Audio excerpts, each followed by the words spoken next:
capítulo 6 de 2 Samuel, verso 1 em diante, diz assim a bendita, santa, profunda, poderosa, magnífica, milagrosa, incomparável palavra de Deus, mais doce que o mel e mais poderosa que o martelo que despedaça a penha, mais profunda e penetrante que espada de 2 gumes. Bendizei ao Senhor por ela, dizendo-lhe aleluia.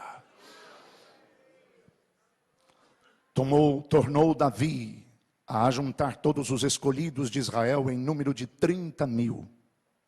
Dispôs-se com todo o povo que tinha consigo. Partiu para Baalá de Judá, para levarem de lá para cima a arca de Deus, sobre a qual se invoca o nome de Yahvé Tsavaot, que se assenta acima dos querubins. Puseram a arca de Deus num carro novo e a levaram da casa de Abinadab, que estava no outeiro, e Uzá e Aiô, filhos de Abinadab, guiavam o carro novo. Levaram-no com a arca de Deus da casa de Abinadab, que estava no outeiro, e Aiô ia adiante da arca. Davi e toda a casa de Israel alegravam-se perante o Senhor com toda sorte de instrumentos de pau de faia, com harpas, com saltérios, com tamboris, com pandeiros e com símbolos. Quando chegaram à eira de Nacom, estendeu Uzá a mão à arca de Deus e a segurou, porque os bois tropeçaram. Então a ira de Yahvé se acendeu contra Uzá, e Deus o feriu ali por esta irreverência, e morreu junto à arca de Deus. Desgostou-se Davi, porque o Senhor irrompera contra Uzá, e chamou aquele lugar Pérez Uzá, até ao dia de hoje.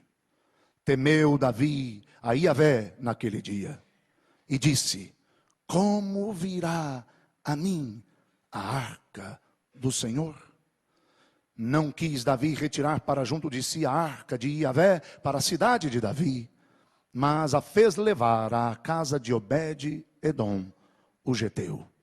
Ficou a arca do Senhor em casa de Obed-edom, o geteu, 3 meses. E Yahvé o abençoou e a toda a sua casa. Amém. Quando ministrei na primeira escola para apóstolos, o texto que usei, se não me equivoco, foi este mesmo. E se você estava lá, não pense que eu só tenho uma mensagem, porque esta não é a mesma, ainda que seja a mesma. Se não foi este texto, deve ter sido 1 Crônicas, capítulo 15, mas estávamos falando, naquele então, sobre aquilo que considero ser uma das principais tarefas do apóstolo: trazer a presença de Deus.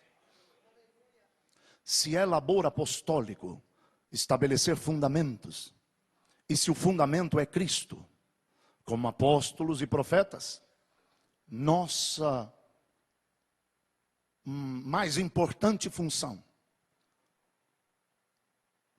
muito seguramente lhe afirmo, deva ser trazer a arca de Yahvé, trazer a presença de Deus.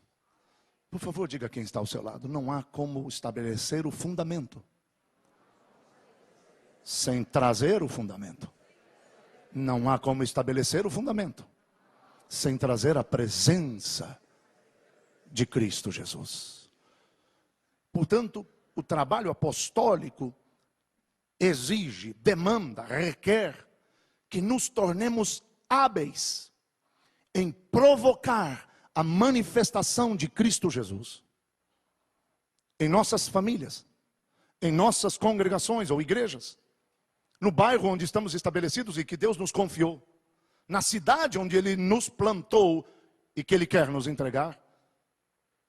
Nosso maior esforço deve estar destinado e focado em atrair apostólica e profeticamente a presença de Yahvé para a nossa nação. Que alguém diga aleluia, que alguém diga amém comigo, por favor. Por favor, olhe nos olhos do teu vizinho e diga-lhe: meu amado, este é o principal trabalho apostólico e profético. Trazer a presença de Deus. Olhe para outro e diga: este é o principal trabalho apostólico e profético. Agora diga-lhe como um apóstolo ou como um profeta: provocar a manifestação de Yahvé onde nós estivermos.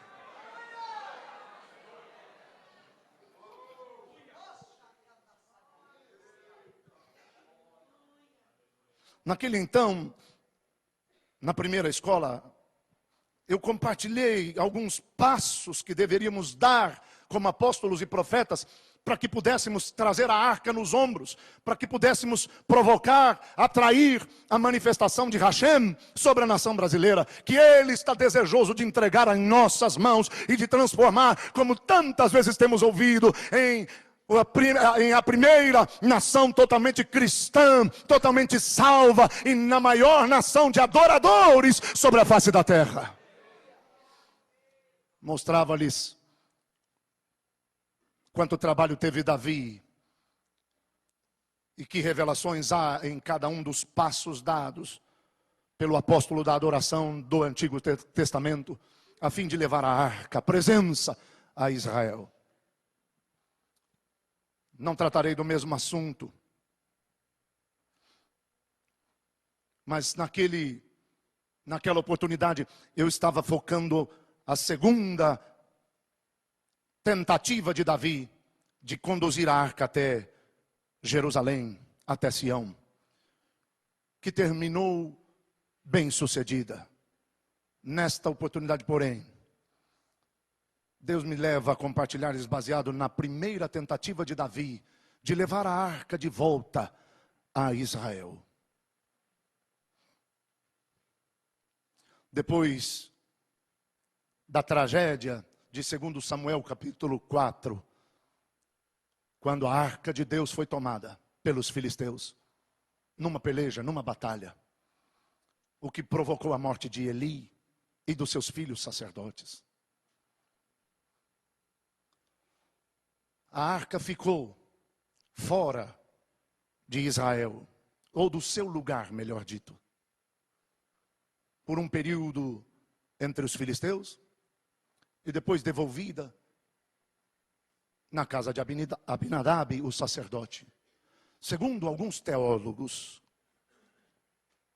profundos estudiosos, a arca ficou fora do seu devido lugar por 20 anos. Segundo outros, por 30 anos. E há ainda os que afirmam que a arca ficou fora do seu habitat por 70 anos. Não sei ao certo, mas ainda que tenha sido por um dia, a presença fora do seu lugar tinha que mobilizar a Israel. Ainda que por um dia, sem sua presença, precisamos rever nossos conceitos, nossos princípios, nossos valores, nossas atitudes, nossa teologia, nossos ministérios. Porque ainda que por um dia, se a presença está fora do seu lugar, tudo mais estará desordenado.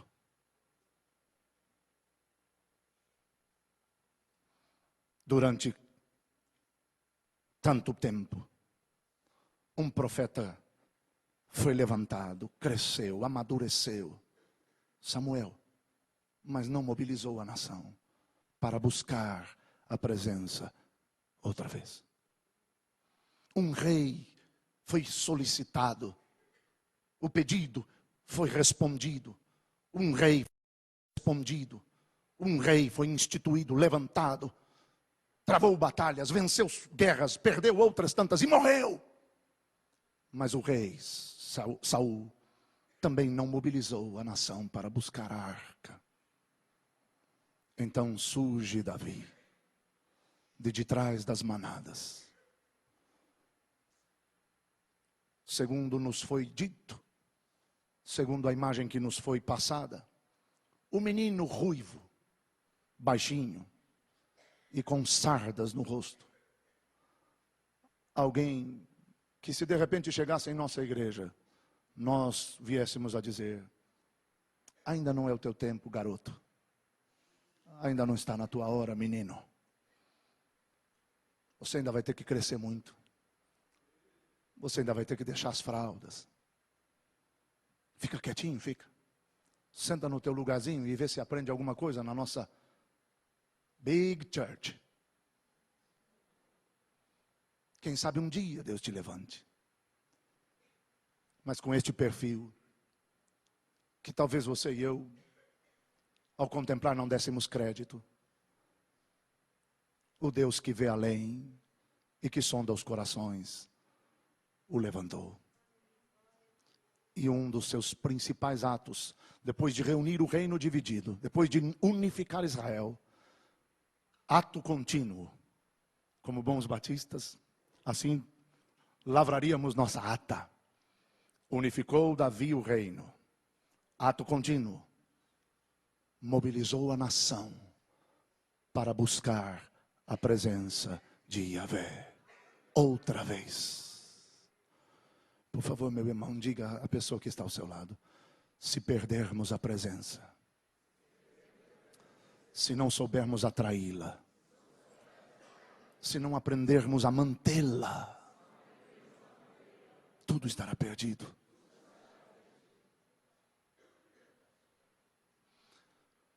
Porém, na sua primeira tentativa de trazer a arca a Sião, uma tragédia se deu. Um desastre caiu sobre Davi e Israel, ferindo a nação e tornando-se, convertendo-se numa marca de vergonha, de tragédia, de dor e de humilhação na história da nação. O que até hoje se publica entre os povos da terra. Uzá morreu. Davi mobiliza 30.000 homens, e você e eu sabemos, não eram 30.000 homens quaisquer. Certamente 30.000 homens preparados, certamente 30.000 homens muito bem treinados, muito bem instruídos, certamente 30.000 dos cabeças de Israel. Quem sabe quantos seminários sobre como trazer a arca, quantos congressos de preparação e ativação apostólica e profética. Quem sabe quantas reuniões administrativas. Ao lermos o texto, não temos a noção de quanto a mobilização envolveu para que Israel pudesse ir à casa do sacerdote Abinadab e, segundo a coordenação de Davi, trazer a arca a Sião. Mas certamente tudo, de forma criteriosa, foi feito. E então Israel celebra enquanto a arca é transportada. Mas na eira de Nacon, a tragédia cai sobre a nação. Deixe-me perguntar-lhes algo antes de seguir, e por favor, sejam sinceros, não me deixe sozinho nisso. Quantos de vocês, quem sabe ao menos nas primeiras vezes que leram o texto, como eu, acharam que Deus foi severo, rude, demasiadamente duro com Uzá? A alma nos trai quando lemos o texto pelas primeiras vezes. E ficamos pensando: meu Deus, por que mataste o menino? Afinal, sua intenção era das melhores. Ainda que saibamos que alguém já disse que de boas intenções, reticências. Mas ao lermos o texto, ao menos nas primeiras vezes, nossa alma nos trai. Nossos preconceitos, nosso juízo. E até a nossa imperceptível convicção de que sabemos mais do que Deus, nos traem e passamos a pensar ou a considerar, talvez pelo menos a sentir, que Deus foi injusto com o pobre menino que nem nome bonito tinha, Uzá. E aí nos pomos a pensar, por que Uzá morreu? Nunca tinha tido uma resposta clara para isso. Tantas vezes li o texto, e mesmo depois de já ter entendido que Deus nunca erra, que Deus nunca comete injustiças, quantos dizem aleluia? Mesmo depois de compreender tal verdade, ainda não havia entendido por que Deus matara a Uzá. Por que Deus o ferira? Por que Deus o fulminara? Por que Deus marcou a história da busca por sua presença, mobilizada por Davi, com uma tragédia de tal porte? E quem sabe eu tivesse que perguntar aos irmãos, e por conta do que está no texto, rapidamente responderíamos, mas ainda assim arrisco. Por que é que Deus matou a Uzá? Pergunte a quem está ao seu lado, por que Deus matou o menino?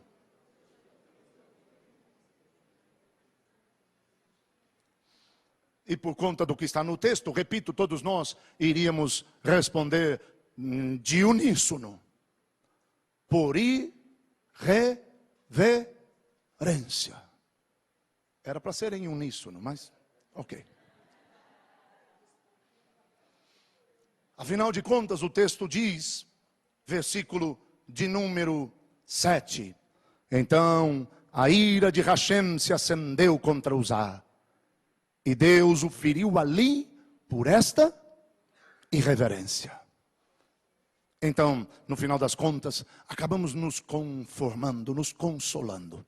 Uzá morreu por irreverência, porém, nesta manhã, eu te afirmo, isto digo eu, não o Senhor, mas eu digo com tanta convicção, que quase posso afirmar que é Ele mesmo quem o diz. Irreverência não mata.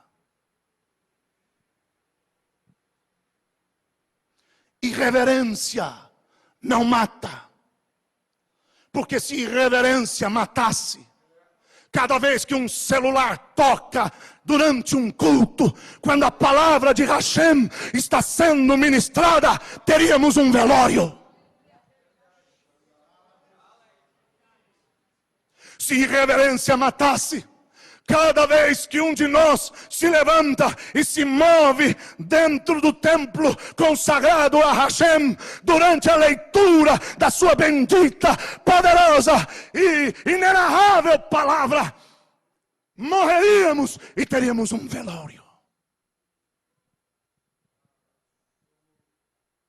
Não me diga que levantar-se e caminhar sem razão, sem motivo e sem necessidade, como fazemos constantemente em nossos cultos e em nossas reuniões, não se consiste em irreverência. Nos templos budistas, ninguém ousa sequer falar. Não entram sem tirar seus sapatos dos pés, porque consideram o lugar sagrado.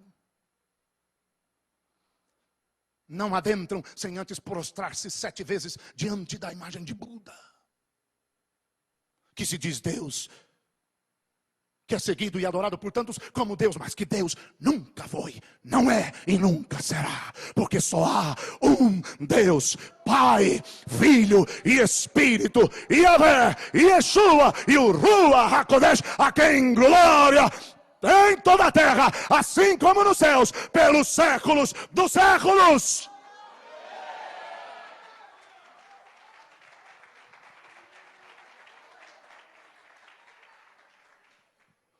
Num terreiro espírita, ou num centro de mesa branca, ninguém ousa falar, levantar-se, mover-se ou atender ao celular. enquanto o médium está incorporado. Por tamanha irreverência, tal pessoa seria expulsa do centro, do terreiro, ou do que quer que seja.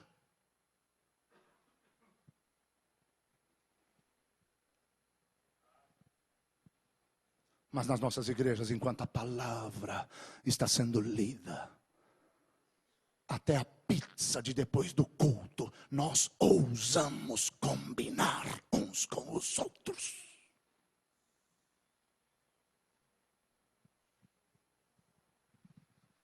Na igreja do Deus vivo, acabo de lhes afirmar, em terreiros e em centros, ninguém atua como se não estivesse em lugar a ser respeitado.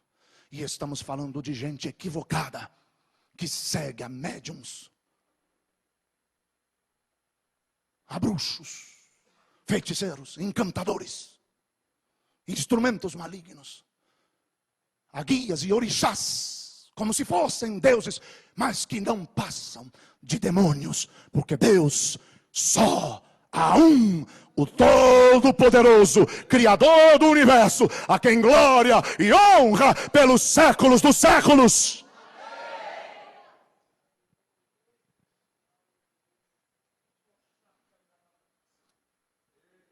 A palavra está sendo pregada e conversamos. Ministros de Deus estão debaixo de unção, trazendo-nos tesouros, mas nós estamos abrindo os nossos notebooks e compartilhando os nossos arquivos e e-mails uns com os outros, como se não estivéssemos na casa de Hashem. Não, meu amado irmão, irreverência não mata. Porque se matasse, teríamos que converter nossas igrejas em funerárias. Tantas mortes teríamos em cada uma das nossas reuniões. Porque sim, lamentavelmente, tanto você quanto eu, todos nós sabemos, o povo de Deus, a igreja de Cristo Jesus, o corpo do Senhor sobre a face da terra, apesar de saber que só Ele é Deus, não o respeita, não o honra e não reverencia a sua casa e a sua palavra como deveria fazê-lo.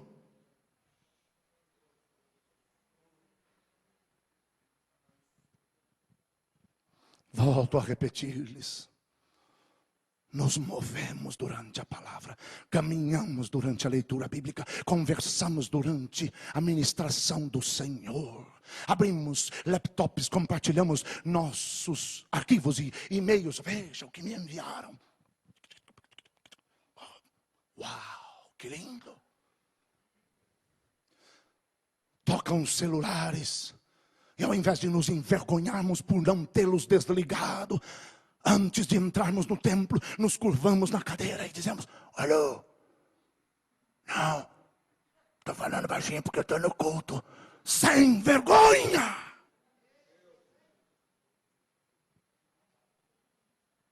Irreverente! Sem respeito e sem o temor de Yahvé. O Senhor tenha misericórdia de nós.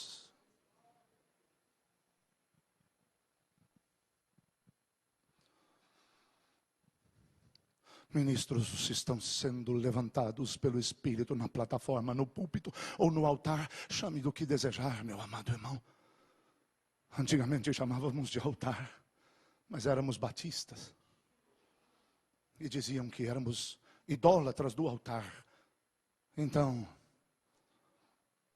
passamos a chamar de plataforma. Então agora nossas igrejas não têm altares, tem plataforma. E nas plataformas não temos poder, não temos unção, não temos adoração, não temos presença. Na maioria dos casos, infelizmente, bendito seja Deus que há exceções. Mas na maioria esmagadora dos casos, não temos altares e temos plataformas. Não temos poder, não temos unção, não temos mensagem viva, não temos adoração, mas temos muito show e muito espetáculo, muita carnalidade.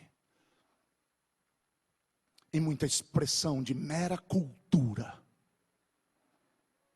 e de conhecimento, confundidos com sabedoria, com graça, com poder, com unção e com palavra de Hashem. Porém, a presença ainda está fora do seu lugar.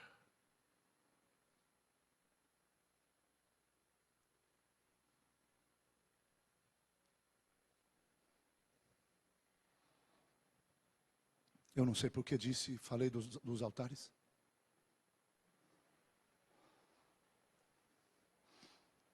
Mas estou lhe afirmando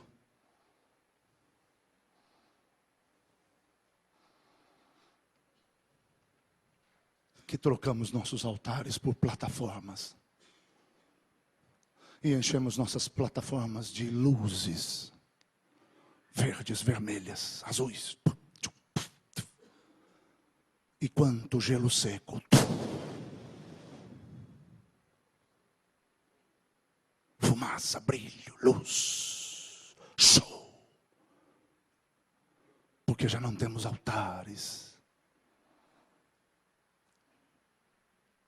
Não temos presença. Mas temos espetáculo. Não temos presença, mas temos muita gente que assiste aos nossos shows.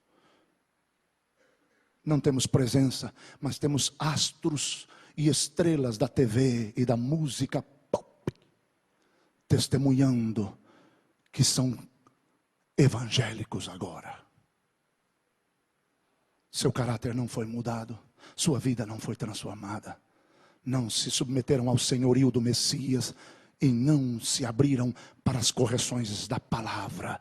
Mas são evangélicos. Não temos presença, mas temos artistas na nossa membresia. Não temos presença, mas temos igrejas cheias de gente cujo caráter ainda não lembra o de Cristo. A presença continua fora do lugar.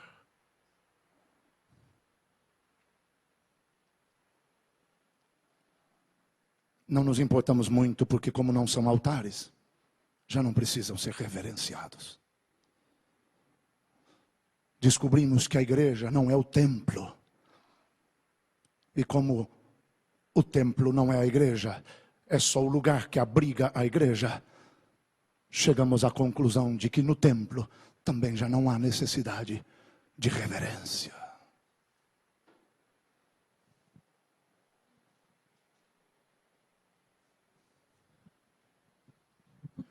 Mas irreverência não mata. Porque se irreverência matasse, certos pastores, apóstolos e profetas subiriam ao púlpito uma vez só. Porque sobem pensando ou crendo-se deuses. Porque possuem a última revelação. Ou porque já chegaram num estágio de fama e de notoriedade que lhes permite cobrar cachês de 3, 7, 8, 10 mil reais para ministrarem em nossas igrejas e congressos uma única vez. Sobem como se fossem deuses.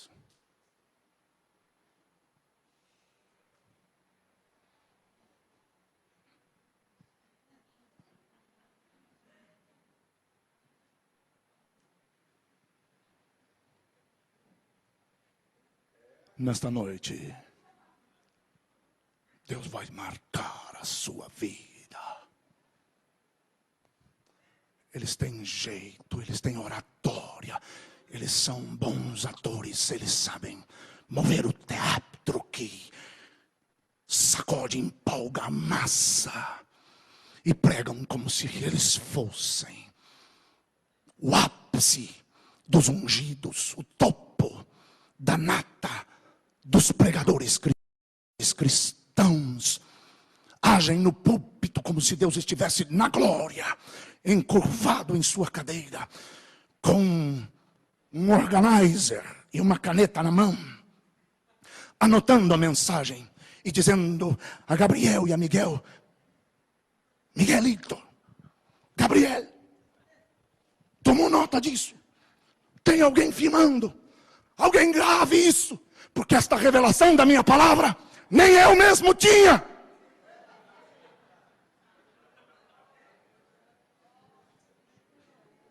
Pregam como se Deus estivesse dos céus, atento para ser ministrado por eles. Se reverência matasse, quando subissem, subiriam balançando e desceriam duros, carregados em macas. Irreverência não mata.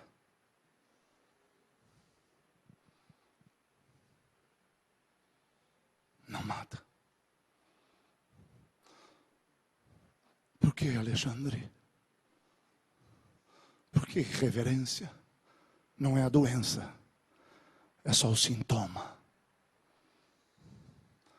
Assim como a febre não é a doença em si, é apenas um sinal de que há algo errado no organismo. A irreverência é a febre, é só o sinal, é só o sintoma, mas não é a causa. Sendo assim, amados irmãos, Uzá não morreu de irreverência, morreu de religiosidade.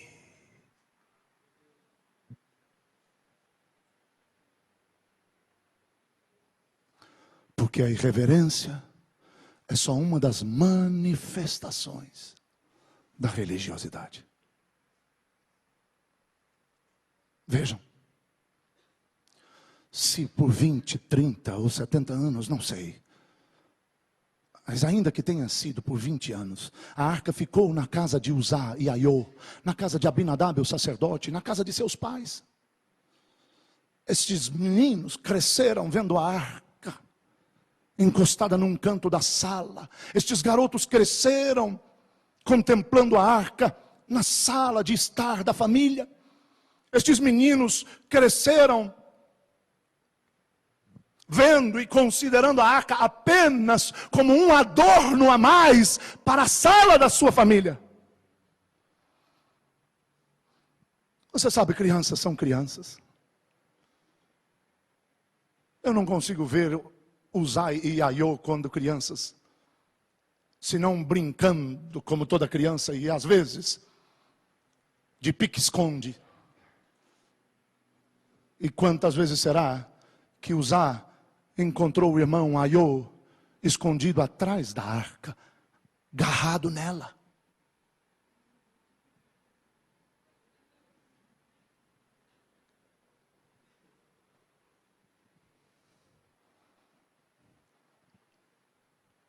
Você pode vê-los brincando de pega-pega em torno da arca. E a mãe dizendo: menino, menino, cuidado com a arca. Menino, sai daí. Menino, vai brincar lá fora. E os dois correndo em torno da arca. Você pode vê-los. Eles cresceram vendo a arca, contemplando a arca, tocando a arca. Quem sabe num dos dias mais ousados, Uzá se escondeu do pai e da mãe dentro da arca.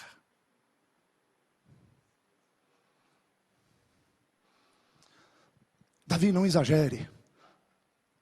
Exagero. Eram filhos de sacerdotes e cresceram sendo instruídos, conhecendo a importância da arca. Certamente Uzá e Aiô sabiam que seus pais nunca tocariam na arca. E num dia em que, quem sabe, Uzá aprontou tanto, e o pai lhe disse: eu te pego. Ah, menino, eu te pego. Eu não sei que tipo de relacionamento você teve com seu pai, mas o meu pai, eu costumo dizer que meu pai tinha 3 níveis de diálogo comigo. No primeiro nível ele dizia: menino. Essa conversa a gente tinha quase sempre. Mas às vezes a gente conversava um pouco mais, dialogava mais profundamente. Íamos para um segundo nível de conversação, de diálogo. Era quando ele olhava para mim e dizia: menino, menino.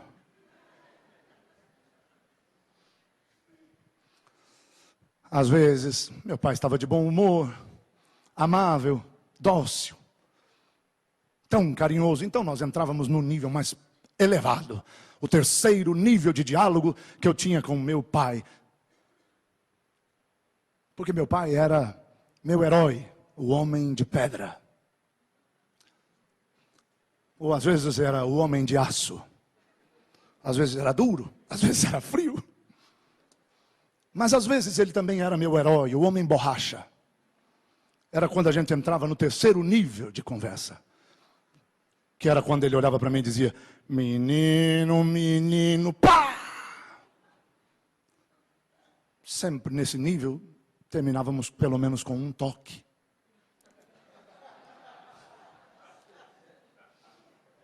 De carinho. E eu digo que às vezes ele era o homem borracha. Porque quando estávamos no segundo nível de diálogo, quando ele dizia, aliás, quando estávamos no primeiro e ele dizia menino, às vezes eu estava como usar, querendo abusar. E então quando ele dizia menino, eu dizia e me afastava. E entrávamos no segundo nível e ele dizia menino, menino, e eu fazia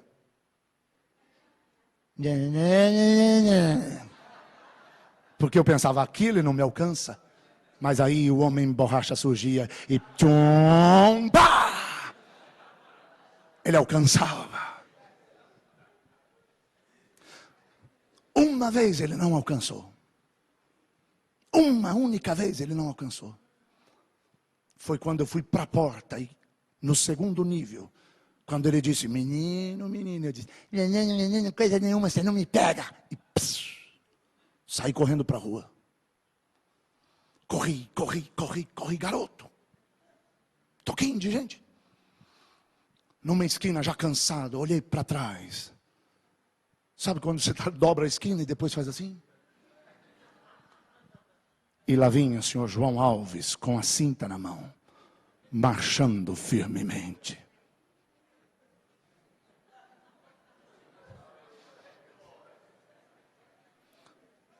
Eu corri. Parei noutra esquina esgotado. E lá vinha o seu João Alves. Que faro. Eu dobrei esquinas e esquinas. Ele não me perdeu pelo faro. Eu me certificava de que ele não estava vendo quando eu virava uma esquina, mas que faro. Minha mãe dizia, meu filho, seu pai é um perdigueiro. Sabe o que é um perdigueiro? Cão perdigueiro, cão caçador. Naquela época, meu filho, você só tinha vira-lata, pastor alemão ou perdigueiro. Vira-lata meu pai nunca foi, de pastor ele não gostava, então era perdigueiro.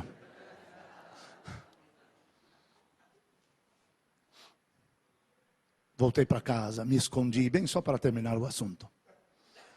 No banheiro. E pensei, ele já tomou banho, minha mãe já tomou banho. Todo mundo já tomou banho, só falta eu tomar banho. Tomarei daqueles banhos que vão provocá-lo ainda mais. E tomei um banho de 1h30.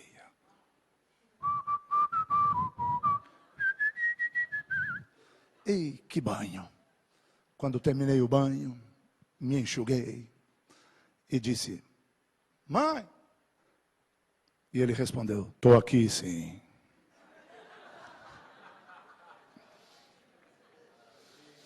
A espinha gelou. Era para a mãe responder, mas ele já sabia que eu queria saber. Mãe, pai está aí, ele já se adiantou. Estou aqui sim. Foi anoitecendo. E lá, por quase 8 da noite, eu disse, mamãe. Ele disse, Estou aqui e agora estou apertado.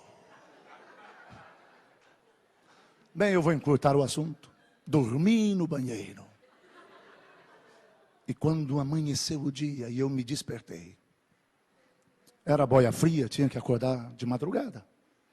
O dia começando a clarear, já me despertei para trabalhar. E disse: mamãe, mamãe.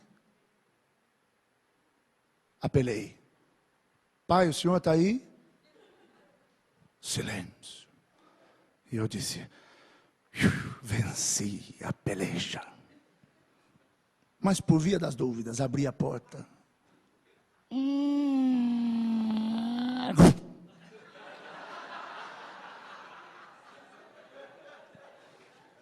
Uma mão se me meteu pela brecha e me agarrou pelos pescoços. E eu te digo, irmão, fio de ferro é bom para a memória.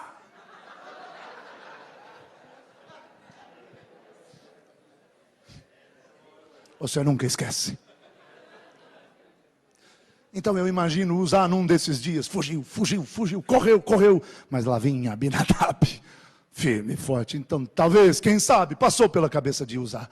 O único lugar que ele não ousará tocar é a arca. E usar, se trancou dentro dela. O que eu estou tentando te dizer é que esses meninos cresceram e se acostumaram com a arca na casa, na sala, como adorno, como móvel de decoração. Certamente tocaram nela o tempo todo quando crianças. Uzá e Aiô se acostumaram tanto com a arca que deram lugar a uma das influências mais danosas da religiosidade: irreverência. Não conseguiram discernir que durante a infância há pureza suficiente para tocar na arca. Você e eu tocaremos nela outra vez. E ela nos tocará por completo, se voltarmos a ser como crianças. Segundo, Uzá e Aiô se acostumaram com a arca. A religiosidade faz com que nos acostumemos com as coisas fora do lugar, sem que isso nos incomode. Por favor, diga para a pessoa do seu lado: a religiosidade gera irreverência. Agora olhe para outra pessoa, por favor, e diga-lhe: a religiosidade também produz comodismo ou acomodação.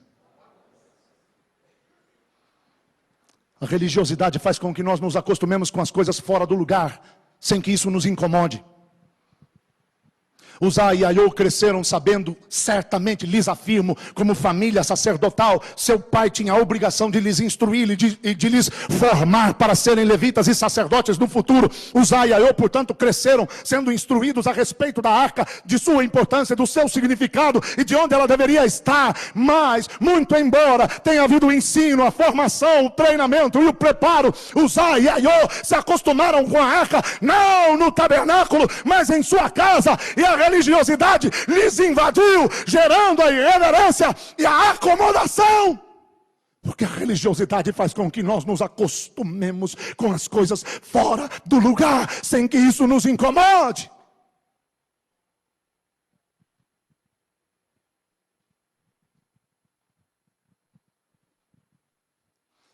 Por que é que muitos dos nossos jovens estão vivendo de congresso em congresso? Porque nos congressos há tanta disposição de louvor, de adoração e tanta liberação de fé, que aí nos congressos há um pouco mais de presença do que na maioria das igrejas. E os nossos jovens estão indo de congresso em congresso, porque lá ainda há uma nuance da presença fora do lugar. Mas já nos acostumamos com isso.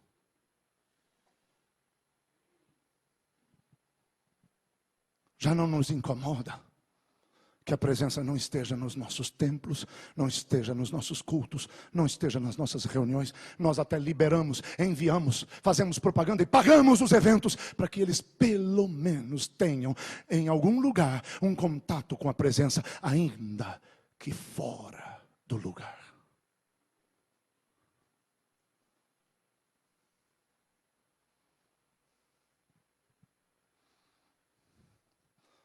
Há poucos instantes eu lhes disse que temos tanto show nos nossos altares. Eu não sou contra shows gospel.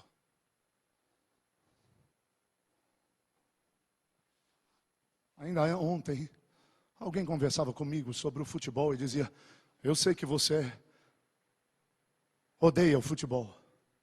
Não, eu não tenho problema com o futebol. Eu tenho problema com a idolatria do futebol. Eu tenho problema com os deuses do futebol. Na verdade, eu não tenho problema com eles. Eles é que têm comigo.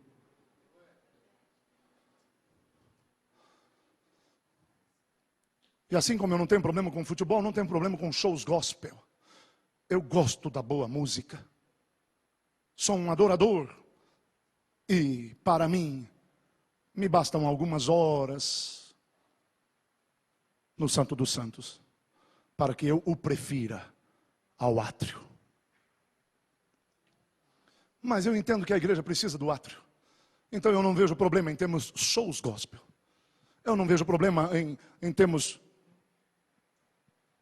muito rock, muito som, muita pauleira, muita luz, muito gelo seco. Nos shows gospel, no lugar certo. O meu grande problema é que as coisas estão fora do lugar. E isso já não nos incomoda mais. Então, temos tudo isso no altar. E também pastores no púlpito, dizendo: aleluia, irmãos, vamos começar o nosso culto desta noite. Que glória a Deus. Vai ser maravilhoso. Porque o Palmeiras meteu 3-0.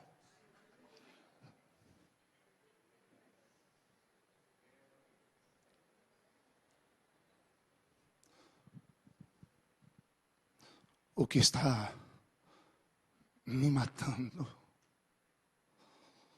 é ver que a igreja, apóstolo Ronise, se acostumou com as coisas fora do lugar. E o Corinthians impede que os crentes venham para a igreja na hora certa.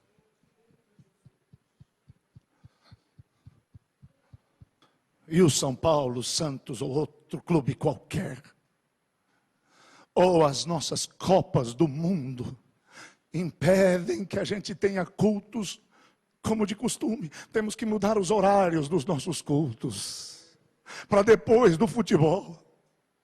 Ou então nós inventamos uma desculpa e dizemos: não, vamos aproveitar para a comunhão, e trazemos a televisão para o altar, tiramos o púlpito e colocamos o que antigamente a gente chamava de caixote do diabo em cima do altar, e comemos pipoca e bebemos Coca-Cola dentro do templo, com a idolatria ao futebol estampada nos nossos altares. O que está me corroendo e matando por dentro é ver que nós estamos nos acostumando como igreja com as coisas fora do lugar, mas isso já não nos incomoda mais.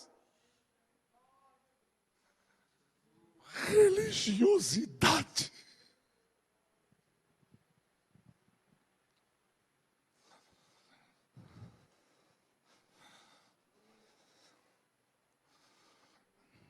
Em alguns raros casos, temos presença de Deus no culto, no templo, mas em casa não oramos como família. Já não temos mais o culto doméstico. E nós dizemos que isso tudo era religião. Então não oramos com nossos filhos, não impomos as mãos sobre eles, não lhes profetizamos, não lhes ensinamos a palavra, não abençoamos nosso cônjuge, não liberamos uma ministração bíblica, não nos reunimos como família, discutimos, brigamos, estamos aos gritos dentro de casa, em conflitos constantes de pais. A gente é crente. E ainda experimentamos um pouco da presença de Deus nos cultos. E as coisas continuam fora do lugar, mas já não nos incomoda mais.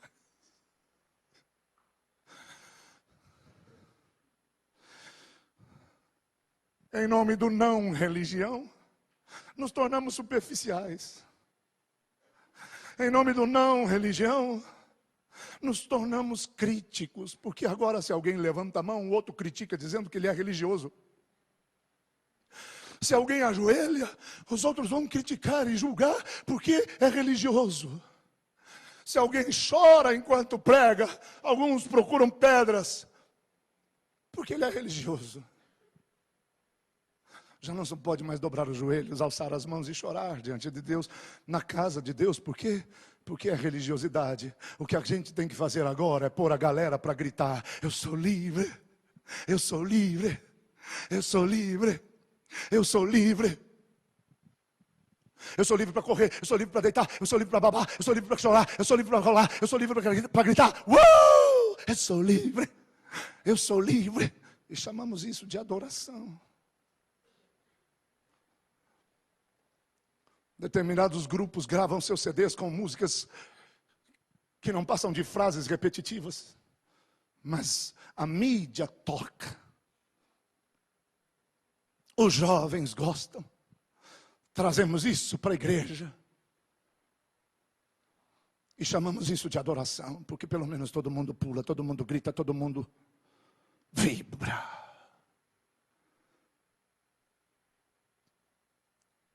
Apostolicamente falando, porém eu lhes digo, no rádio está bem, mas certos tipos de coisas e até de músicas não cabem no altar.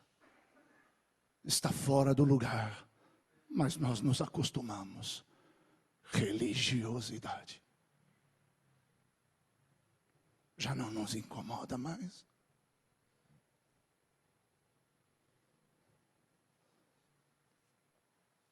Até nos esquecemos que só toca no rádio porque os grupos pagam o famoso jabá. Para minha música tocar na rádio, eu tenho que pagar pelo menos R$5.000 mensais. Ninguém nunca fala isso, né, irmãos?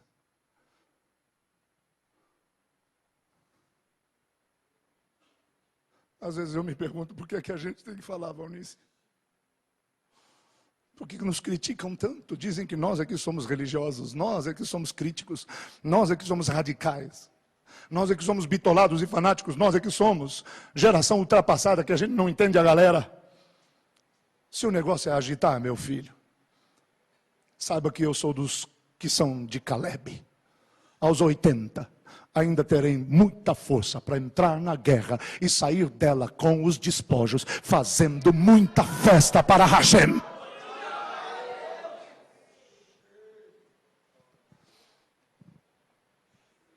Essa geração pensa que a gente não sabe nada. Vou lhe contar uma coisa, eu detesto a internet. Tenho bronca. Eu tenho um problema, eu sou ativista. Estou tratando com isso. Então ficar diante de uma telinha fazendo tic-tic-tic-tic.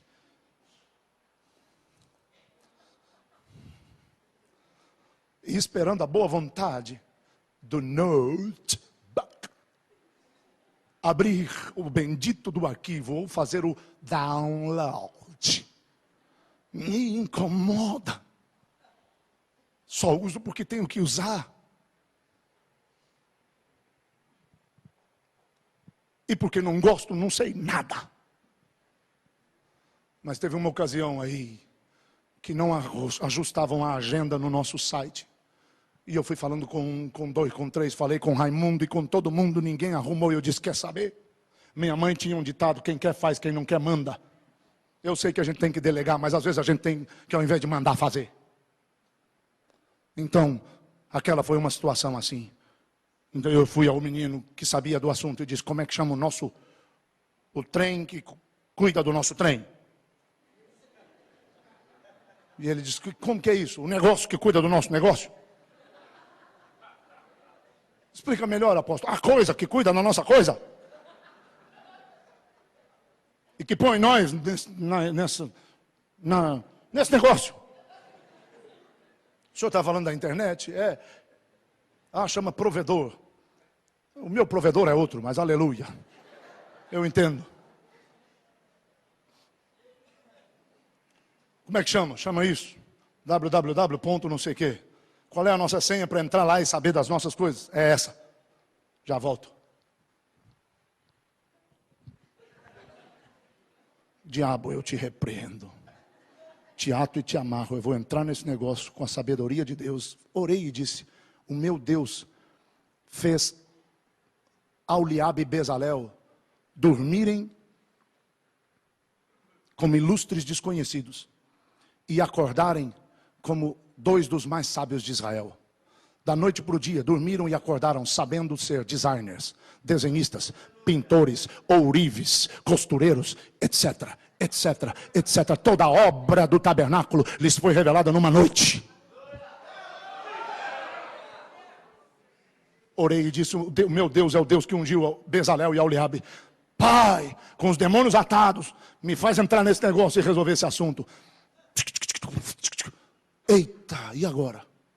Apareceu um monte de número, com símbolos, com traços, com barras. E eu digo: Jesus me dá revelação. E o Espírito me foi guiando e dizendo: clica aí, tchuc, agora aí, tchic, agora aqui, tchic, e nisso, tchic, agora escreve o que você quer. Agora põe salvar, tchic, fecha, tchic, agora abre o site, tchic. A agenda estava arrumadinha. Nós fala errado porque nós quer, porque diplomado nós é.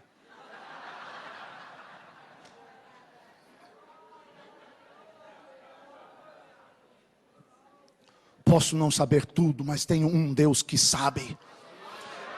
Minha geração, nossa geração, não é uma geração ultrapassada, muito pelo contrário, é a geração dos pais e das mães apostólicos e proféticos que vão ensinar essa nova geração a conhecer o Senhor na sala do trono. Por isso, preferimos mais o Santo dos Santos do que os átrios.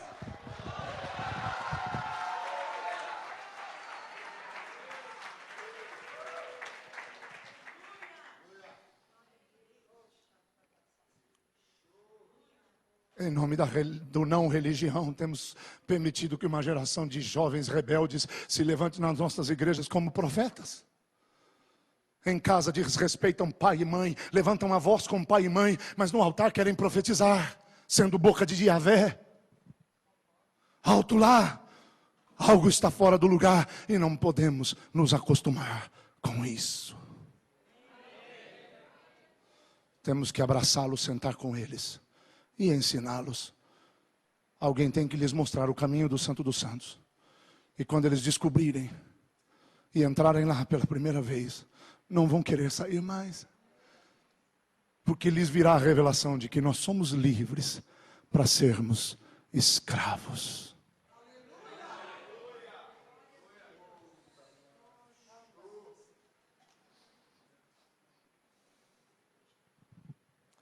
Terceira coisa.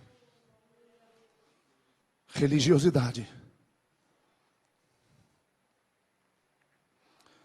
é o que nos leva a pensar que os fins justificam os meios. Abinadab, Uzá e Aiô sabiam como a arca devia ser carregada.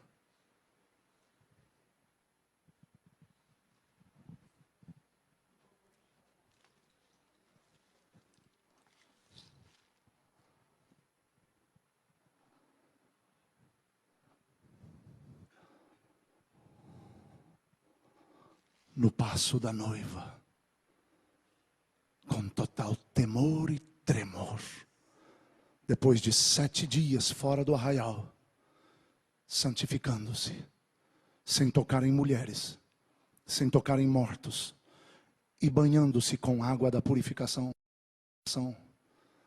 Tudo isso aqui, irmãos, tem simbolismo profético, que por causa da hora avançada eu não poderei compartilhar.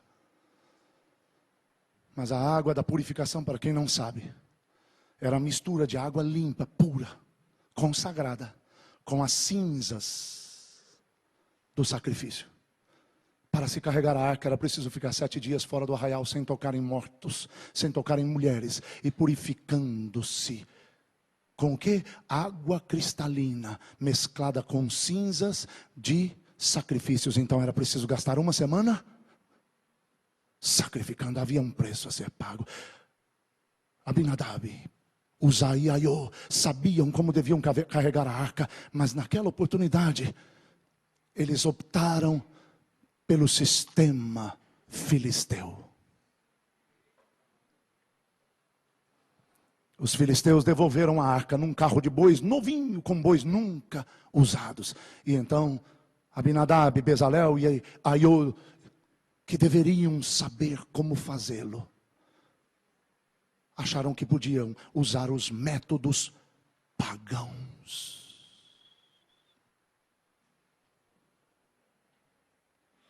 Prepararam um carro novo, bois novos, colocaram a arca nele e se foram para Sião.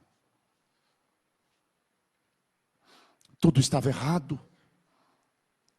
Não estavam obedecendo às regras, não estavam seguindo as ordenanças divinas, mas pelo menos a arca estava indo. O que contava era que a arca chegaria a Sião. Davi ficaria feliz, o povo ficaria contente, haveria festa. A arca chegaria a Jerusalém. De alguma maneira, cumpririam com o propósito, atingiriam a meta ou alcançariam o objetivo. Por que agiram de tal forma? Porque a religiosidade nos leva a acreditar, nos faz pensar e agir de tal forma que Deus aceitasse a justificativa de que os fins justificam os meios. Pensamos que a presença vai vir enquanto a gente está brigando para colocar apóstolo no crachá.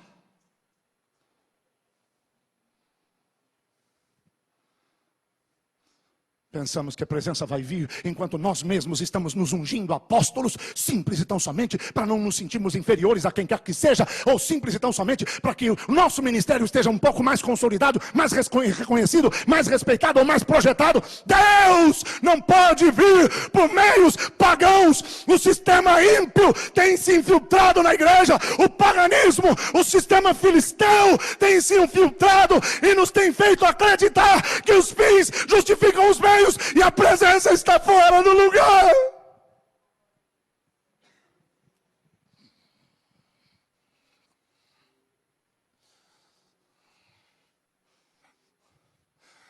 Nossos jovens que são ministros de louvor e adoração estão metidos em fornicação, estão adulterando e prostituindo.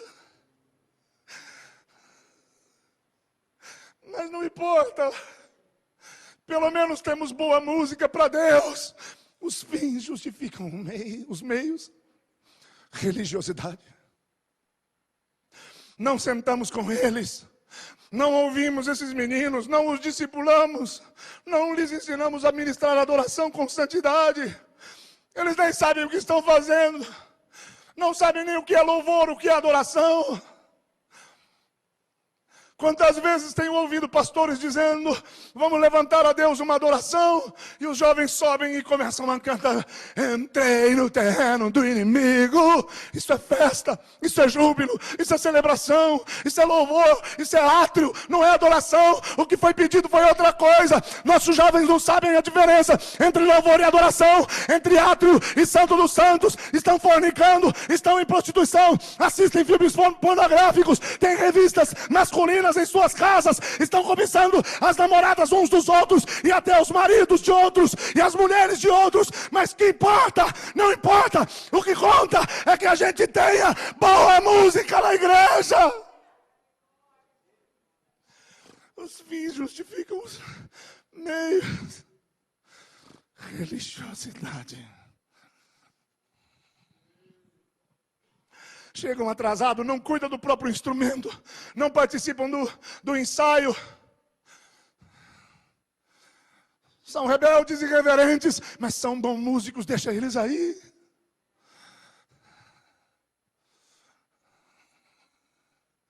Não tem temor de Deus, não tem conteúdo bíblico nenhum. Se você pedir um versículo que comprove que Jesus é Deus, eles não sabem. Nem João capítulo 1, versículo 1, eles sabem de cor. Mas canta bem demais, não tira de lá, porque é filha do diácono XYZ. Os fins justificam os meios, porque o dízimo deste diácono é muito alto. Se a gente tira a menina, perde o diácono. Isso não é muito importante. Mas se perde o diácono, perde o dízimo. E então a gente diz, mantenhamos a menina sem conteúdo, para pelo menos manter o diácono. E justificamos dizendo, nós só estamos pensando no bem-estar da igreja que precisa ser mantida. Mas no reino, os fins nunca podem justificar os meios.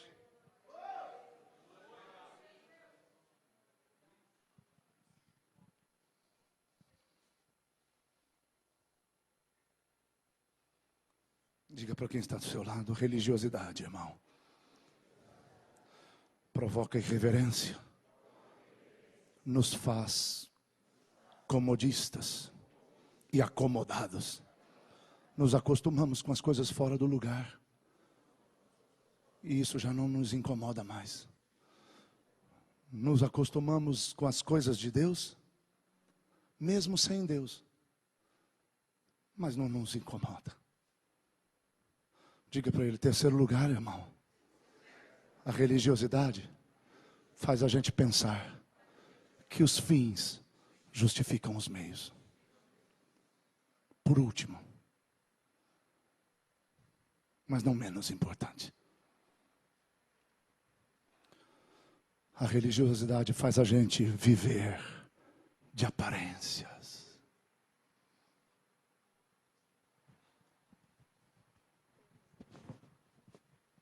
Você consegue ver Uzá? Olha para mim, imagina que eu sou Uzá. Você consegue vê-lo sobre a carroça? Consegue? Seu irmão Aiô está à frente, mas ele está atrás da arca. Imagine a arca sobre a carroça. E aí vai o super Uzá.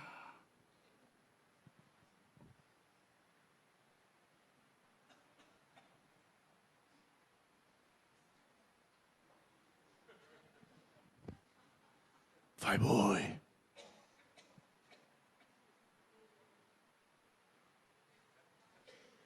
Vai, boi.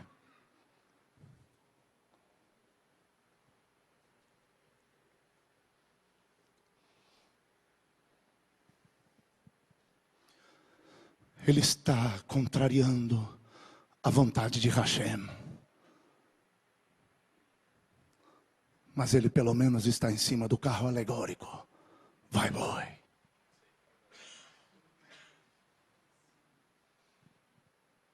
Ele está desrespeitando as ordens e as ordenanças de Yahvé. Mas pelo menos é ele quem está na condução. Vai, boi. Ele está desonrando princípios e preceitos sacerdotais e levíticos, mas pelo menos é ele quem tem as rédeas nas mãos. Vai, boi. Ele está desrespeitando os princípios e conceitos sacerdotais e levíticos. Ele está desonrando as ordenanças e mandamentos de Hashem. Ele está desobedecendo as ordens prescritas de Yahvé. Mas pelo menos ele está sobre a carroça. Pelo menos ele está com as rédeas nas mãos. Pelo menos ele está com o controle. Vai, boi! Ele está afrontando os céus, ele está afrontando e provocando a ira de Yahvé. Mas o importante é que todo Israel está ao seu redor e celebram, fazendo festa com flautas, tambores, tamboris e instrumentos de pau de faia. E ele é quem está no comando. Vai, boi! Aparências.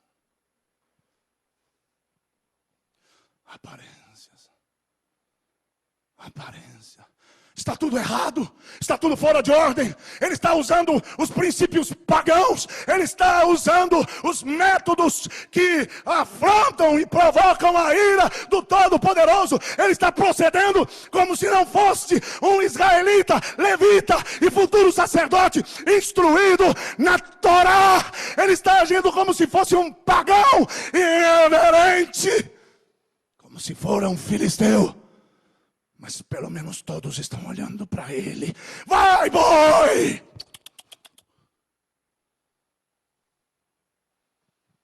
Você consegue ver Uzá passando pelos garotos que batiam nele quando ele era menino e estava na escola?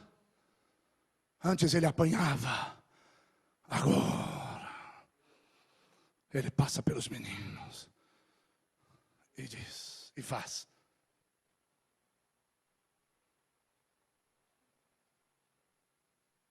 Lembra de mim. Lembra que você me humilhava.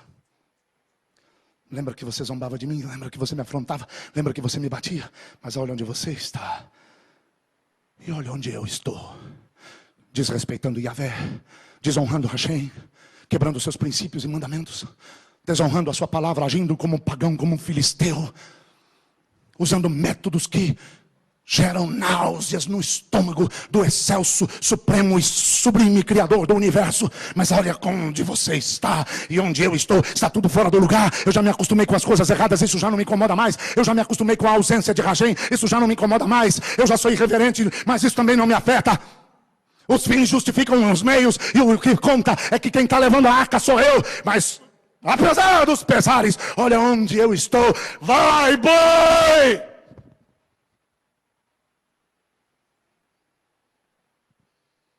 Você consegue vê-lo passando pelas meninas que ele tentou namorar e que lhe deram fora. Algumas meninas que nem a corte não quiseram fazer com ele. Graças a Deus ainda há meninas crentes. Você consegue vê-lo passando por elas.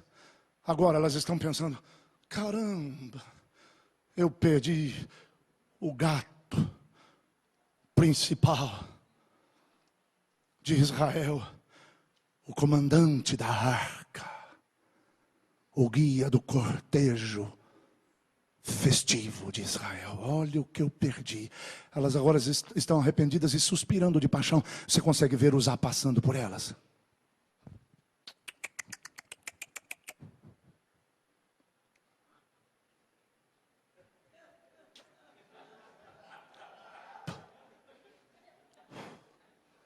Vai, boy. Estou em pecado. Sou rebelde, irreverente, religioso, hipócrita. Procedo como pagão filisteu. Mas o que conta é que os olhares estão sobre mim. Vai, boy.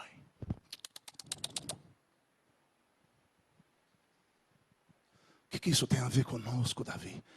O que isso tem a ver com o apostólico?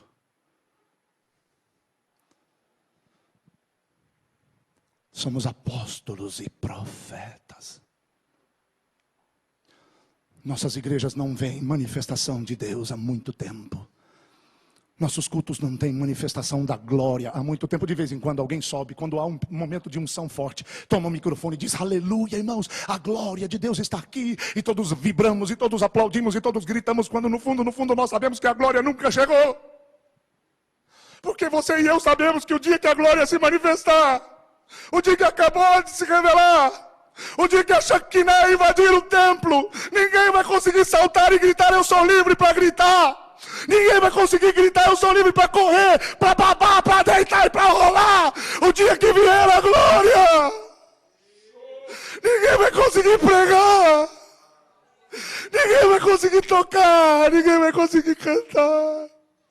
O dia que a glória vier, e que venha prontamente, Hashem, e que venha prontamente, que venha rápido, Yahvé Tsabaoth. O dia que a glória vier, disputaremos lugar no altar para simplesmente pôr a boca no pó e bater no peito dizendo, tem misericórdia de mim, pecador.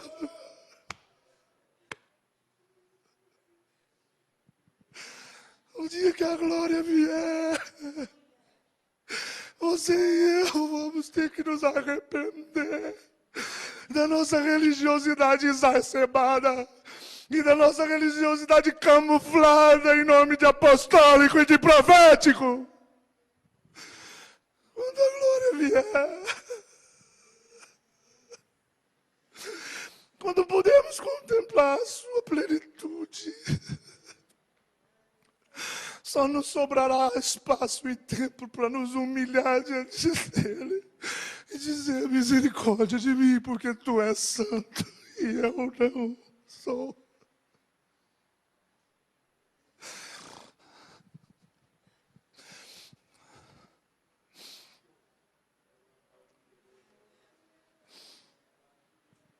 Estamos competindo uns com os outros para ver quem tem mais números, para ver quem tem a maior igreja, para ver quem tem mais fama, mais honra, mais notoriedade. Estamos discutindo e competindo para ver quem tem mais tempo na televisão, mais influência no rádio, nos jornais ou nas revistas. Estamos competindo, dividindo o reino, fracionando a igreja, mas a mídia nos dá espaço. Vai, boi!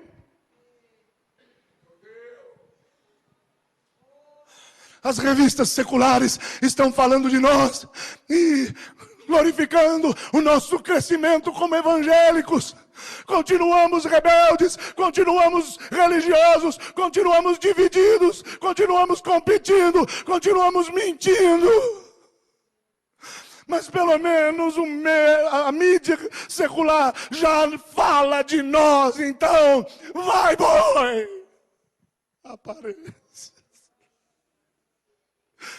Só aparece.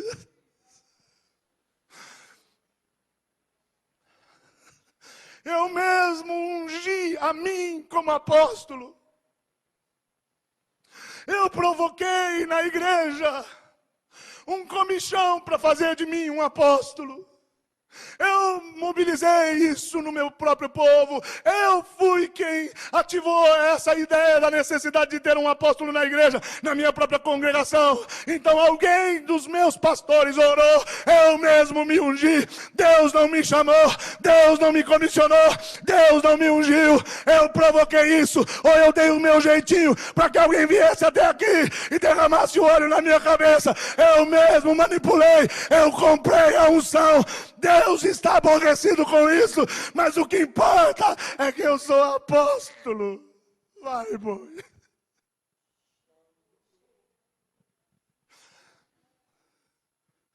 Nunca fui chamado, mas todos me chamam.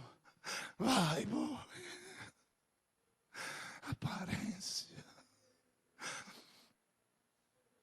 Alguns de nós tínhamos que vir numa escola dessa e rasgar o cartão ou o certificado de ordenação e dizer: eu não sou, mas aceitei, porém eu quero consertar.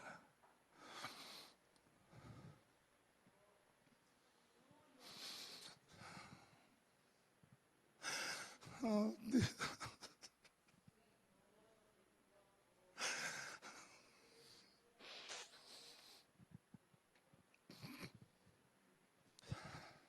Nas nossas igrejas o povo ainda está pobre, mas o nosso templo é de luxo. Vai, boi.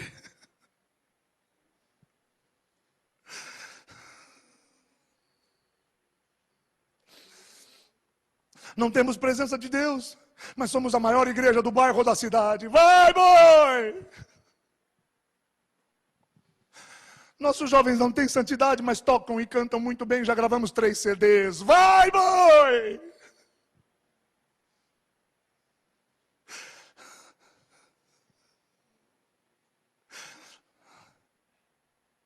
Estamos roubando dinheiro da igreja, desviando para as nossas contas ou pagando contas pessoais com o dinheiro do altar, mas pelo menos estamos com um bom testemunho mantido. Vai, boi!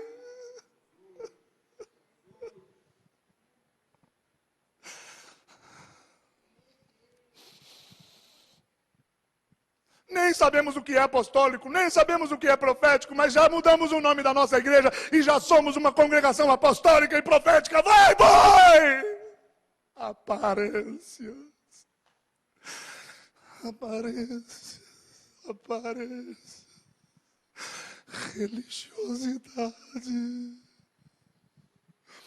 Estamos confrontando principados e potestades, fazendo mapeamento espiritual das nossas cidades. Estamos fazendo atos proféticos e dentre estes, na grande maioria dos casos, atos patéticos que não dão resultado algum e que só produzem retaliação na vida daqueles que saem imitando quem quer que seja, fazendo o que estão fazendo por aí, a revelia e a bel prazer. Nós temos gente arrebentada, nós temos gente ferida, nós temos gente machucada, ministérios sendo destruídos, famílias desestruturadas, gente que está sendo retalhada pelo inimigo, e alguns até sendo endemonizados, a bruxaria sendo infiltrada, feitiçaria evangélica correndo solta.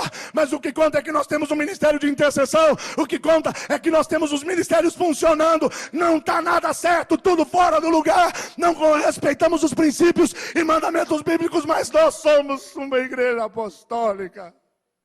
Vai, vai.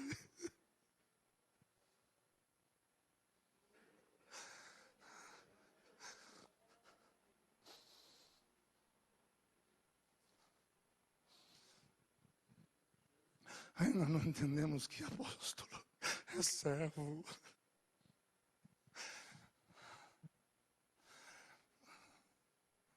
Escutei outro dia uma menina dizendo para um pastor, para um apóstolo: pastor, ele estava andando. Quando ele escutou pastor, ele parou, olhou para trás e disse: pastor não, minha filha, apóstolo. Respeito é bom e eu gosto. O que é que você deseja? A menina perdeu as estruturas e disse: nada, eu esqueci. E saiu sem saber, nem mesmo o que é que desejava antes. Ainda estamos brigando por títulos, ainda estamos brigando por posição, ainda estamos brigando por fama, ainda estamos brigando por honra. Nem sabemos o que é ser apóstolo. Não sabemos o que é ser apóstolo. Mas a nossa rede já é a rede apostólica maior da cidade. Vai, vai!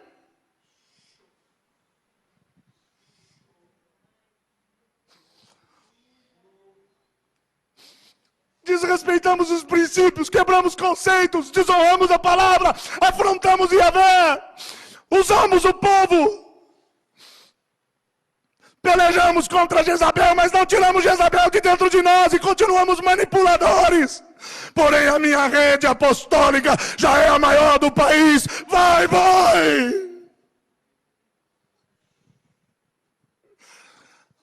Meu Deus.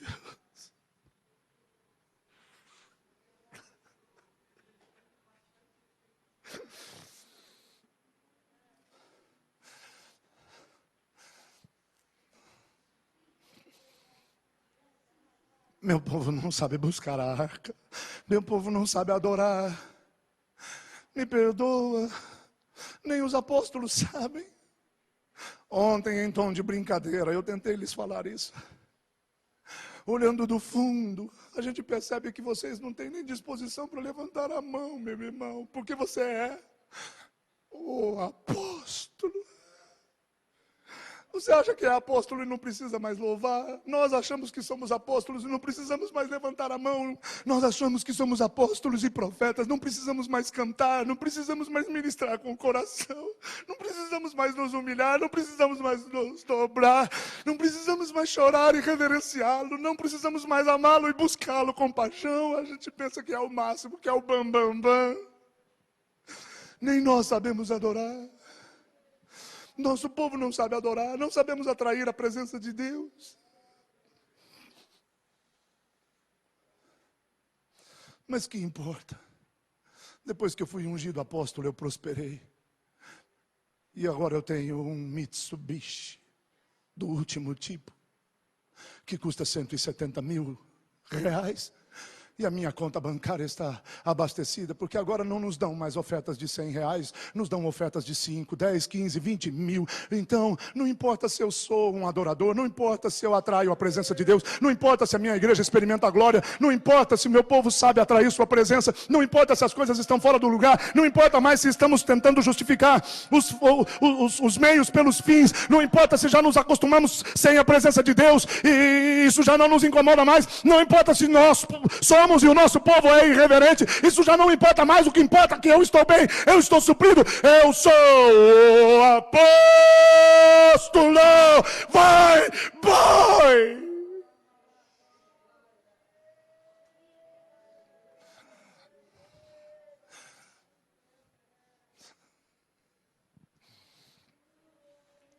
Então, quando eu cheguei aqui à frente e vi o apóstolo Eunice celebrando, eu pensei, e agora lhes falo com todo o meu coração, ainda há esperança.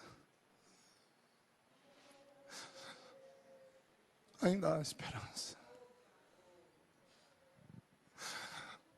Ainda há esperança. Para alguns, mas para outros, o que lhes espera é a eira de Nacon.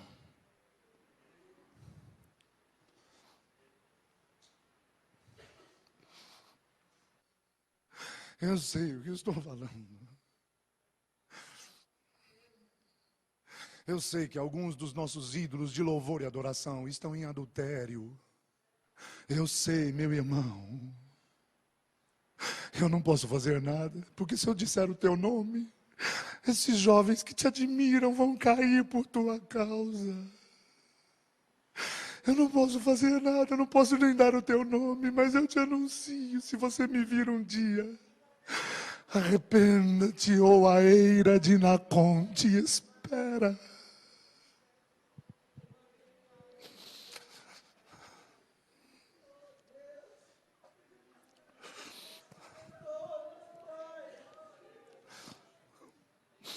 Sabe o que significa eira de Nacon?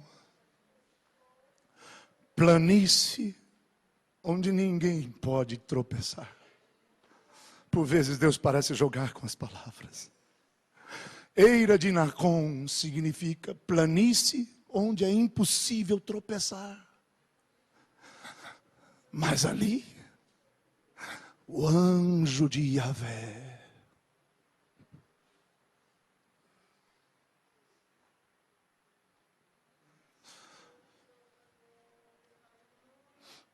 ou vencemos a religiosidade, ou Deus fará seus anjos sacudirem nossos bois.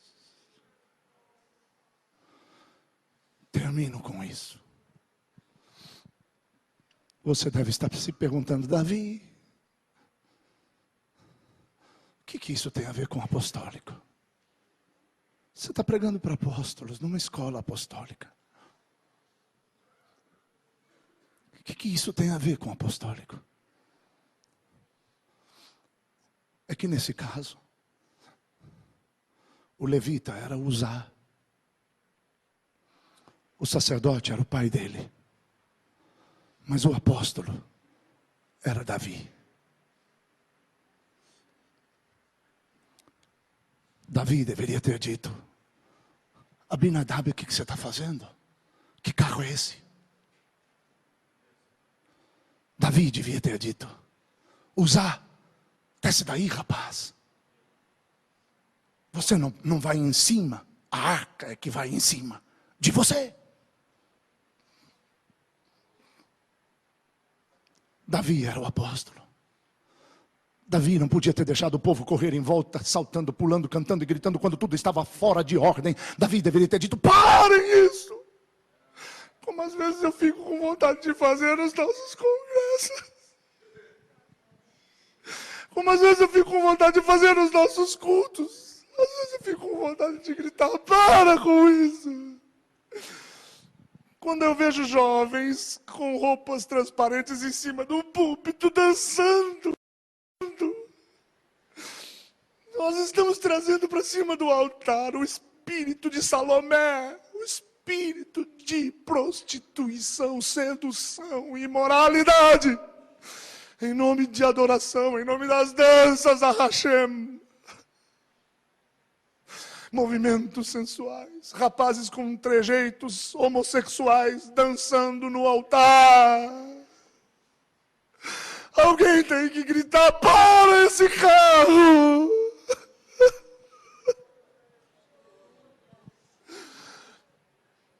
Davi era o apóstolo, e sabe, apóstolos, nós somos como Davi nesta situação, coniventes. Nós temos medo de ofender, Alexandre, nós não falamos, porque nós temos medo de ofender. Alice, você e eu temos medo de afrontar, de ferir, Valnice. A gente tem medo, Joaquim, a gente tem medo, Aldenice, a gente tem medo. E se torna conivente porque não denuncia o pecado, porque não paramos o carro de bois. E aqui eu estou terminando. Davi falhou. Como apóstolo, ele tinha que ter corrigido o que tinha que corrigir. E tinha que ter posto os fundamentos, Glauro. Então eu termino te dizendo, irmão, se nós apóstolos não corrigirmos a nós, se não corrigirmos nossa família, se não corrigirmos nosso caráter, se não corrigirmos nosso ministério, nosso apostolado, se não corrigirmos a igreja, se não pararmos o carro, se não matarmos os bois, a adoração, os levitas, usar representa levitas, representa adoração. Se nós apóstolos não fizermos nossa tarefa bem feita, a adoração vai continuar morrendo. E a presença vai continuar distante. Porque Deus não vem pelas nossas orações. Eu não estou dizendo que não devemos orar. Valnice iria me sabatinar se eu dissesse isso. Ninguém ensinou mais que oração que essa mulher. Eu estou dizendo que temos que orar, mas eu estou dizendo que a presença não vem pela oração. A oração traz o favor de Deus. A oração desata o poder de Deus, os milagres de Deus, a bênção de Deus. A oração move os céus. Mas a adoração move a Deus. E Deus não vem pelas nossas orações, nem pelas nossas pregações. Deus vem pela nossa adoração. Porque Ele precisa de adoração? Não, Ele não precisa de adoração. Ele tem adoração perfeita nos céus. Se nós adorarmos, Ele será Deus. Se não adorarmos, continuará sendo Deus. Ele não busca adoração, Ele só busca adoradores. Então, se explique, Davi, por que precisamos adorar? Por que Ele só vem pela adoração? Porque a adoração foi a desculpa que Deus inventou para se encontrar com você, para poder vir até você, para poder vir aos seus filhos outra vez. A adoração foi o caminho que Deus encontrou para nos levar de volta ao jardim, de volta ao relacionamento íntimo, profundo, sem reservas e sem interferências. Enquanto o apostólico não se corrigir e não fizer as coisas certas, a adoração vai continuar morrendo. Abinadab era o sacerdote. E o sacerdotal representa o pastoral, o evangelístico e o mestre. Enquanto o apóstolo não fizer o seu papel, o sacerdotal vai continuar morrendo. Se os apóstolos não corrigirem seu caráter, sua vida, sua família, seu chamado, sua unção, seu ministério, seu apostolado, se não formos o que temos que ser como homens e mulheres de Deus, a adoração vai continuar morrendo e a presença vai continuar distante. O sacerdotal vai continuar morrendo e a igreja vai continuar distante de ser igreja. Sendo assim,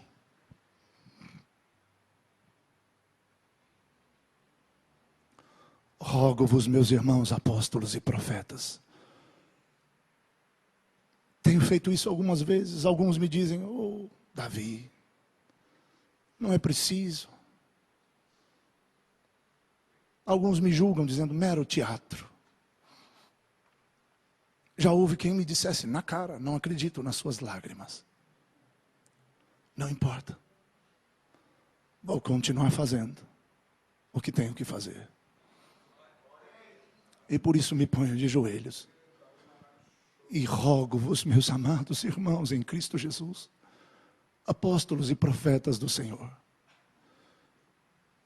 que corrijamos nosso apostolado, que paremos os bois, os carros, que matemos os bois, que queimemos os carros, que salvemos a adoração e os adoradores, que salvemos o sacerdotal e a igreja. Rogo-vos, meus amados irmãos, que voltemos como apóstolos e profetas a priorizar a presença e a manifestação do Senhor. Rogo-vos, amados irmãos em Cristo Jesus, que nos convertamos apostolicamente. Rogo-vos que, como Davi, apesar do seu erro neste momento, depois da tragédia, esqueceu-se de tudo, esqueceu-se de todos, e voltou a gritar: como trarei a mim a arca de Deus?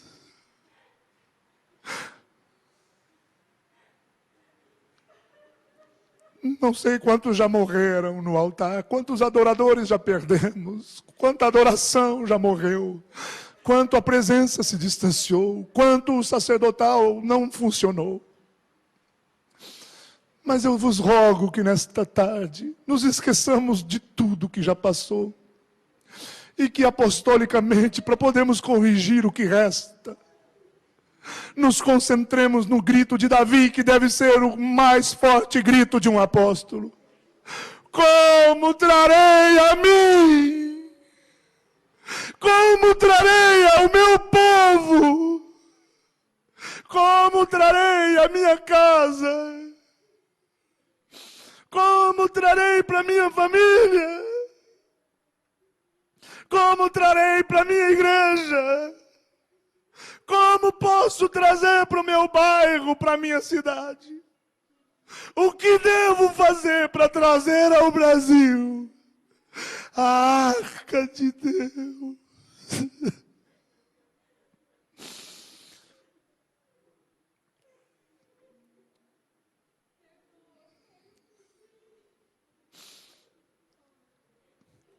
Que gritemos diante de Deus hoje: arranca de nós e do nosso meio a religiosidade, ó Deus. Perdoa-nos, porque a religiosidade afasta a tua presença. Liberta-nos dela e cura-nos apostolicamente, profeticamente. Ajuda-nos a salvar a adoração e os adoradores. Ajuda-nos a pôr em ordem o que precisa voltar ao seu devido lugar. Ajuda-nos a nos libertarmos da irreverência, meu Deus.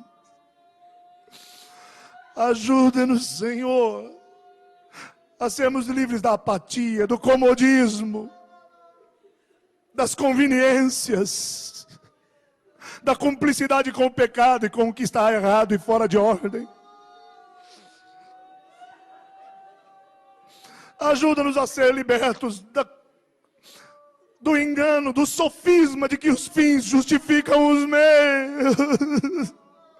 Liberta-nos, ó Deus, do engodo de que o Senhor aceita qualquer coisa, quando o Senhor não aceita o que não está de acordo com a tua palavra, com o teu padrão, com os teus princípios e conceitos. E liberta-nos da aparência. Pede a Deus que Ele te ajude a corrigir o que está errado em você, na sua casa, para corrigirmos o que está errado no apostólico, na igreja e na nação. Pede a Deus que Ele nos liberte da religiosidade e de um apostólico superficial, de um apostólico conivente,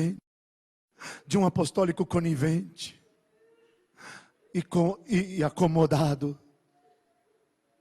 frio, apático ou morno.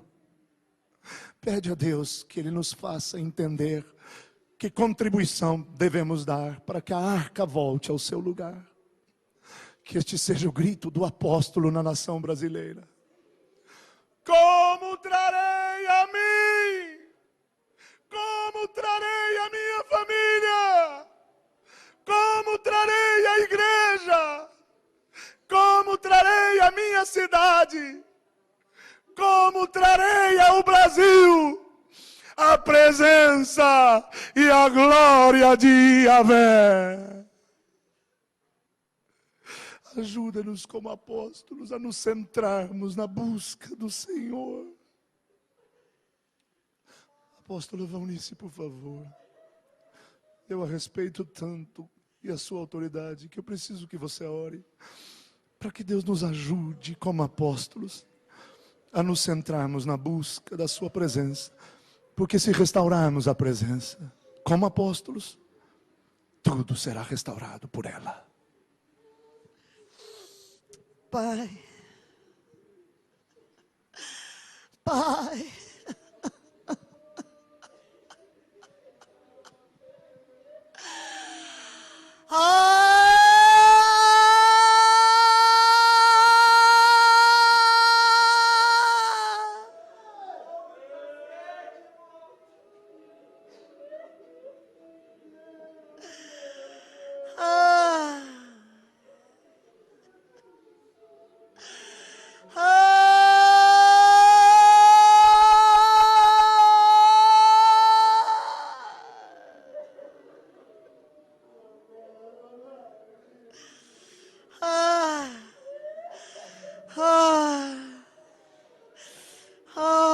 Espírito, o Espírito geme, geme, geme.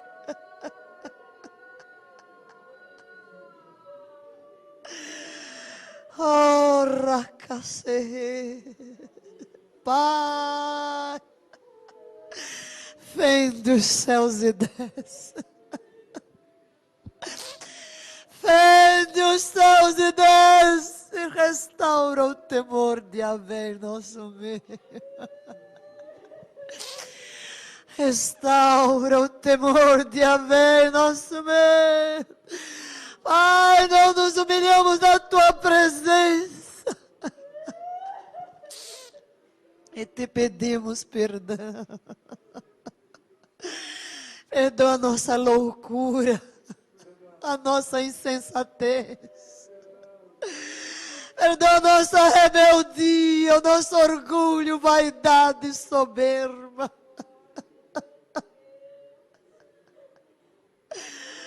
Oh Deus, tem misericórdia de nós, como igreja.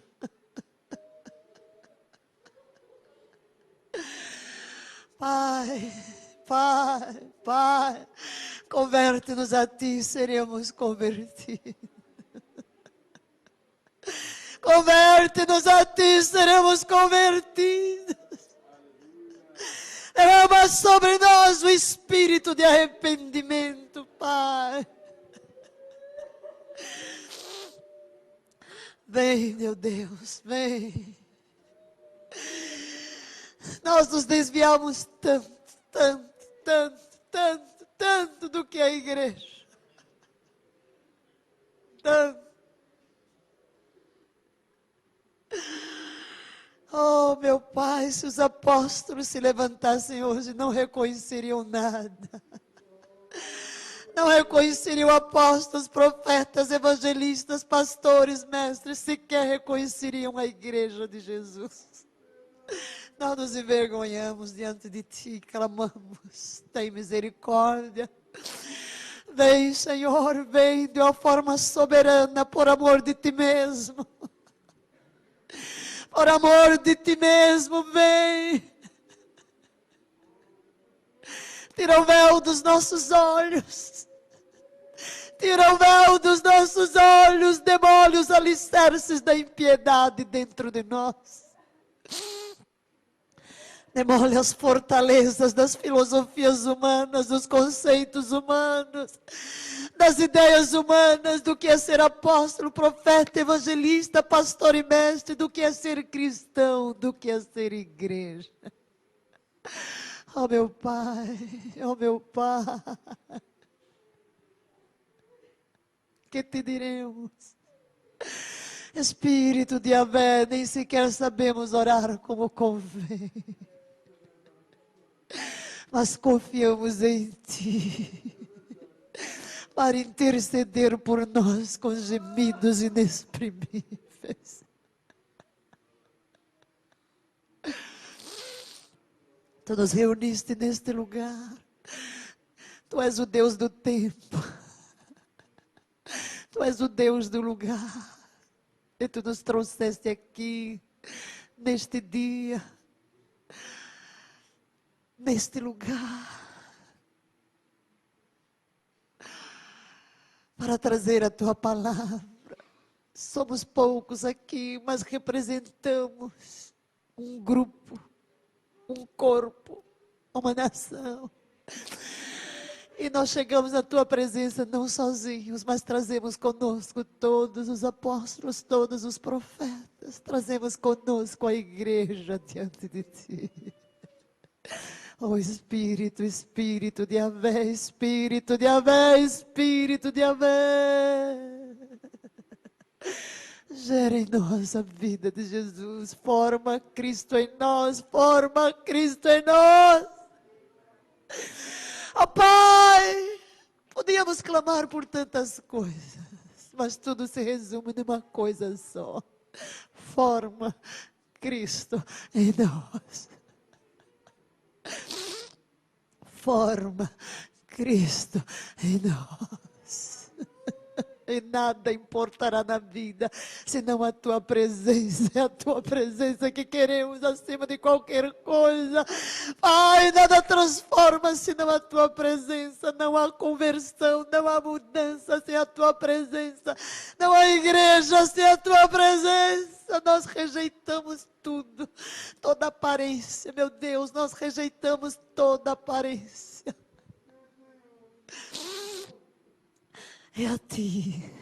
É a Ti, custe o que custar, meu Pai. Queremos a arca, queremos a Tua presença em nossa vida, em nossa família, em nossos cultos, em nossas igrejas, em nossas cidades, em nossa nação. Tua presença é o que importa. Tua presença, nós voltamos com maneira determinada. O foco da nossa visão, o foco da nossa oração, do nosso desejo, do nosso sonho, da nossa meta, da nossa missão. És Tu mesmo, é a Tua presença, Senhor. E como Moisés orou: se a Tua presença não for comigo, não me faças arredar o pé. Eu não arredo o pé se a Tua presença não for comigo. Que adianta, meu Deus, não vale a pena viver, não vale a pena fazer nada, não vale a pena construir, não vale a pena projeto algum, se a Tua presença não for conosco. Tudo é só canseira, tudo é só enfado, tudo é só vaidade. De todo o nosso coração rejeitamos, meu Deus, essa vida de aparência, de competição. Oh, de show, de exposição. Coloque em nós uma insatisfação com tudo isso e uma fome incontida. Não daremos descanso aos nossos olhos até que a Tua presença venha. Oh Pai,